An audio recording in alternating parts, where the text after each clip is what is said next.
अब हम जो है ना वो हमारे पास स्लीप वाले चैप्टर नंबर 60 का हमारे पास जो है ना वो हम पार्ट पढ़ेंगे जो हमारे पास है एपिलेप्सी। एपिलेप्सी हम कहते हैं हमारे पास क्या होता है। एपिलेप्सी हमारे पास जो है ना वो सडन रिपीटेड सीजर्स होते हैं। सीजर्स हमारे पास क्या होंगे कि हमारे पास जर्नलाइज्ड हमारे पास पूरी बॉडी जो है ना वो हमारे पास कॉन्ट्रैक्ट करने लगेगी, उसकी मसल स्पैज़म होने लग जाएगा, ठीक है। और हमारे पास अनकंट्रोलेबल होगी, ठीक है। और बहुत सारे हमारे पास इसके मतलब अनकॉन्शियस भी हमारे पास पर्सन हो सकता है, ठीक है। और फर्स्ट सडनली हमारे पास होने लगेगी और बिल्कुल हमारे पास ये इनवॉलेंट्री हो गई, हम बिल्कुल भी इसको जो है ना वो पेशेंट रोक नहीं पाएगा। हम कहते हैं इसको हमने दो के अंदर डिवाइड किया हुआ है, एक हमारे पास जनरलाइज्ड है और एक हमारे पास फोकल या पार्शियल है। नाम से ही पता लग रहा है फोकल या पार्शियल, नहीं किसी पॉइंट पे फोकलाइज्ड है, लोकलाइज्ड है, ठीक है। तो हम कहते हैं हमारे पास ये एक किसी ना किसी सेरिबल हेमिस्फीयर के एरिया में फोकल है, ठीक है। यानी बिल्कुल जैसे सिर्फ पैराइटल लोब में कोई मसला है या सिर्फ हमारे पास फ्रंटल में है, टेम्पोरल में है, ऑसिपिटल में है या ब्रोकाज में है या वर्निकीज में, ठीक है। तो एक एरिया तक हमारे पास सिर्फ जो है ना वो महदूद हुई हुई है। अब हम कहते हैं हमारे पास एपिलेप्सी में क्योंकि मेनली हमारे पास क्या होता है कि हमारे पास जो एक्साइटेशन है वो हमारे पास जो है ना वो बढ़ जाती है, ठीक है। एक्साइटेशन हमारे पास बढ़ जाती है क्योंकि न्यूरो जो है ना वो हमारे पास क्या होते हैं, ज़्यादा रिलीज़ हो रहे होते हैं। एक्साइटेटरी न्यूरो अपने काम से ज़्यादा रिलीज़ हो रहे होते हैं। वरना तो हमारी बॉडी में हम क्या कहते हैं, ये जो भी एक्साइटेटरी और इनहिबिटरी न्यूरो होता है उसके मतलब उसके खिलाफ हमारे पास जो है वो होती है। दोनों हमारे पास जो है ना वो बैलेंस में चले होते हैं। लेकिन जब हमारे पास जो है ना वो ये ज़्यादा हो जाते हैं तो हमारे पास काम खराब होने लग जाता है एक्साइटेटरी वाले, ठीक है। फोकल हमारे पास क्या लिमिटेड होता है, focal area of cerebral hemisphere में। जनरलाइज हमारे पास के डिफ्यूजली हमारे पास पूरा का पूरा सेरेब्रल हेमिस्फीयर दोनों ही हमारे पास उसमें कंट्रोल किए हुए होते हैं। अच्छा, पहले अगर हम बात करें फोकल की टाइप्स की तो हम कहते हैं हमारे पास दो तरह की होती है। एक हमारे पास होती है पार्शियल और एक हमारे पास होता है कॉम्प्लेक्स। पार्शियल हम कहते हैं इसमें हमारे पास कॉन्शियसनेस होती है, यानी बंदा कॉन्शियस होता है, होश में होता है अपनी कि क्या है, ठीक है। रिमेंबर व्हाट हैपन, उसको याद होता है कि मेरे पास ड्यूरिंग द सीजर क्या हुआ था। स्टार्ट विद एन ऑरा, यानी एक पूरा उसका मतलब ऐसे नहीं तो अचानक से पड़ता है, इसको पहले से अपना आप डल फील हो रहा होता है कि नहीं मुझे कुछ होने वाला है, मुझे कुछ होने वाला है, एंड देन फिर हमारे पास स्टार्ट हो रहा होता है। और बहुत लो फ्रीक्वेंसी का हमारे पास वेव्स आ रही होती हैं इसके अंदर, ठीक है। फिर हम कहते हैं हमारे पास कॉम्प्लेक्स जो होता है ये भी एक स्टार्ट विद एन ऑरा, कि नहीं एक पूरी पहले बन रही होती है, उसकी तबीयत ख़राब हो रही होती है, उसे लग रहा होता है कि मुझे कुछ होगा। फिर हमारे पास में मसल की रेपिटेटिवली कॉन्ट्रैक्शन होती है, ठीक है। बार बार कॉन्ट्रैक्शन होगी जिसको हम ऑटोमेटिज्म भी कह रहे होते हैं। कॉन्शियस हम कहते हैं हमारे पास लॉस हो जाती है, इंसान बेहोश हो जाएगा, नील में उसे कुछ याद नहीं होगा कि मेरे साथ दुराने सीजर या एपिलेप्सी का अटैक में हमारे पास क्या हुआ है, ठीक है। लिप स्मैकिंग होगी, ठीक है। हमारे पास मतलब लिप को हमारे पास ये साइड पे लेके जाएगा, ठीक है। और हमारे पास ये टेम्पोरल लोब मेनली हम कहते हैं हिप्पोकैम्पस या लिम्बिक सिस्टम के अंदर हमारे पास आ रहा होता है। लिम्बिक सिस्टम हिप्पोकैम्पस में तो हम देख सकते हैं कि हमारे पास मेमोरी जा रही है उसकी, और ये भी लो फ्रीक्वेंसी होता है। हम कहते हैं हमारे पास कॉजेज़ हमारे पास मेनली क्या होते हैं, हम कहते हैं हमारे पास कॉजेज़ जो हैं वो हमारे पास हो सकता है स्कार है, ट्यूमर है किसी भी एरिया के अंदर, ठीक है। कोई भी डिस्ट्रॉय हो चुका हुआ है या कंजेनाइटली हमारे पास में कोई मसला था, यानी पैदा होते ही हमारे पास कोई मसला था। हम कहते हैं ये हमारे पास स्प्रेड भी हो सकता है दूसरे एरियाज़ के अंदर बाय लोकल रिवर्बरेटिंग सर्कल, यानी ये हमारे पास जैसे न्यूरॉन जा रही है रिवर्बरेटिंग सर्कल, हमारे पास कहते हैं ये न्यूरॉन सिग्नल लेके जा रही है, सेकंड को स्टिमुलेट करिए, थर्ड को स्टिमुलेट करिए, थर्ड दोबारा फर्स्ट को करिए, फर्स्ट सेकंड को करिए, इस तरह से हमारे पास आगे तो ये आगे फिर पूरा लूप के थ्रू हमारे पास पूरा एरिया भी जो है ना वो हमारे पास कर सकता है।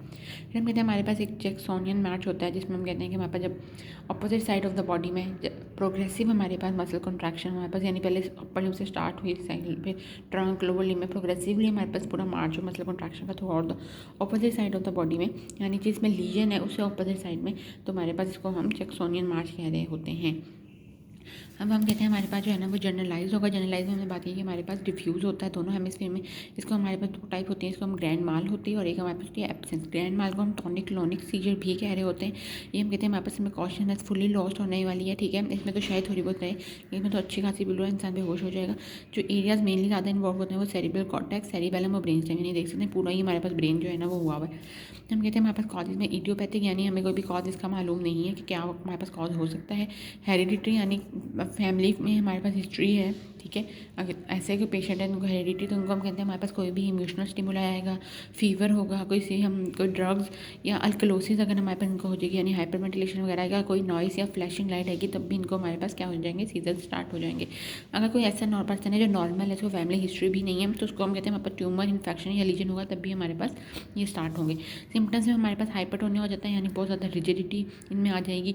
हमारे पास स्पास्मोडिक कंट्रैक्शन होने लग जाएंगी, यहीं कि हमारे पास मसल का स्पैज़म बहुत ज़्यादा हमारे पास इंक्रीज़ होने लग जाएगा। लिप बाइटिंग, अपने ही लिप को वो बाइट करने लग जाएगा, टंग को भी बाइट करने लग जाते हैं।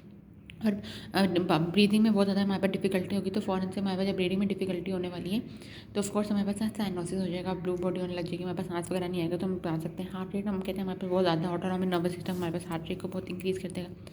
डेफिकेशन और हमारे पास यूरिनेशन भी हमारे पास होने लग जाएगी, क्योंकि कंट्रोल जो है वो हमारे पास खत्म होने लग जाएगा। हम कहते हैं हमारे पास पोस्ट सीजन यानी सीजन हमारे पास अब हो गया है, एपिलेप्सी का अटैक बढ़ चुका है, उसके बाद हमारे पास क्या होगा कि पेशेंट को कुछ याद नहीं रहेगा कि हमारे पास उसके साथ क्या हुआ था। फिटीग महसूस करेगा पूरी बॉडी के अंदर, क्योंकि हमारी पूरी बॉडी में एक बहुत ज़्यादा हमारे पास ट्रांसमीटर जल्दी से रिलीज़ हो गया, इतनी ज़्यादा हमारे पास कॉन्ट्रैक्शन होगी तो पूरी एनर्जी जो है वो यहाँ पे लूज़ हो जाएगी, तो बहुत फटीग और बहुत थका थका महसूस करेगा और हमारे पास ये सो जाएगा। 3 से 4 मिनट तक हम कहते हैं हमारे पास ये रह रहा होता है। ट्रीटमेंट में हमारे पास यही है कि न्यूरॉन फटीग या तो कर जाएँ तो वो खुद ही रुक जाएगा, रुकेगा, हाँ ठीक है, या हम किसी तरीके से भी इन्हेंस कर दें अगर इम्यून सिस्टम को, तो भी हमारे पास ये रुक जाएगा, ठीक है। एब्सेंस सीजर की अगर हम बात करें, हम कहते हैं हमारे पास ये मेनली जो है ना वो चाइल्डहुड के अंदर हो रहे होते हैं 15 से 30 की एज में, 3 से 30 सेकंड तक हमारे पास रह रहे होते हैं। इसको हम पिटिट भी कह रहे होते हैं, जैसे ग्रैंड मैगा को टॉनिक क्लॉनिक कहते हैं, इसको हम पिटिट भी कह रहे होते हैं। इसमें हम कहते हैं हमारे पास थैलेमोकॉर्टिकल एरिया, थैलेमस और उसके इर्द गिर्द जो कॉर्टिकल का एरिया है वो हमारे पास मेनली इन्वॉल्व हो रहा होता है। हम कहते हैं इसमें अगर हम बात करें तो हमारे पास जो गाबा न्यूरॉन्स होती हैं ये भी हमारे पास इनहिबिटरी होती है, ये हमारे पास कम या तो रिलीज़ करेंगी अपना इनहिबिशन, ठीक है, गाबा रिलीज़ कम करेंगी, या हमारे पास एक्साइटेटरी हो जाएगा थैलेमोकॉर्टिकल एरिया, उसमें एक्साइटेशन न्यूरॉन बहुत ज़्यादा एक्साइटेड हो जाएंगी। हम कहते हैं माइल्ड होता है हमारे पास, इसमें हमारे पास ठीक है, हमारे पास सिम्टम्स में हमारे पास जो है ना वो स्टेयर, यानी हमारे पास जो पेशेंट होगा वो हमारे पास स्टेयर करता रहेगा, हमें देखता रहेगा, यानी उसकी इतनी कॉन्शियसनेस लॉस नहीं होगी, लेकिन वो हमें देखता रहेगा।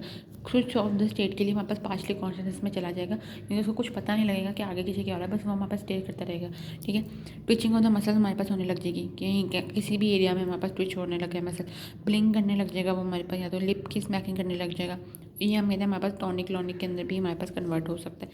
हम कहते हैं हमारे पास ये लो वोल्टेज और लो फ्रीक्वेंसी की जो उसकी वेव आती है वो लो वोल्टेज लो फ्रीक्वेंसी की आती है, और इसकी जो हमारे पास आती है वेव उसको हम स्पाइड एंड डोम भी कह रहे होते हैं, ठीक है। ये उन्होंने हमारे पास जो है ना वो वेव्स भी दिखाई हुई है जनरलाइज टॉनिक क्लोनिक सीजर की, और हमारे पास एब्सेंस की, जिसको देखो हमारे पास कितनी ज़्यादा हमारे पास जो है ना इसकी फ्रीक्वेंसी, और ये 100 माइक्रो वोल्टेज पे हमारे पास है। ये देखो ये 50 माइक्रो वोल्टेज यानी कम, इससे हाफ की वोल्टेज, और हमारे पास फ्रीक्वेंसी भी हमारे पास कितनी कम है, कितनी हमारे पास दूर दूर जो है ना वो हमारे पास वेव्स जो है वो बन रही हैं, ठीक है। तो ये हमारे पास जो है ना इसकी वेव्स थी, हमारे पास जो है ना वो ये ख़त्म हो गया था, हमारे पास सीज़र जो है वो हमारे पास इसमें ख़त्म हो गया, एपिलेप्सी हमारे पास जो है वो ख़त्म हो गई है, ठीक है। अब हमारे पास अब एक चीज़ थी जिसमें हमारे पास आता है सीजर्स और ट्रेमर्स में क्या फ़र्क होता है। सीजर्स में हमारे पास ये होता है कि जैसे सीजर्स में हमारे पास ओवरलाइज पूरी जनरलाइज बॉडी की हमारे पास मसल की कॉन्ट्रैक्शन हो रही होती है नॉर्मली ज़्यादातर, और ट्रेमर्स में हमारे पास मेनली जो है ना वो किसी ना किसी एक पार्ट के ऊपर किसी एक मसल है उसकी ट्विचिंग हमारे पास जो है ना वो हो रही होती है। आगे भी हमारे पास जब होगा तो हम आगे जो है वो पढ़ेंगे, और हम कह रहे होते हैं कि हमारे पास दो तरह की इसमें इसके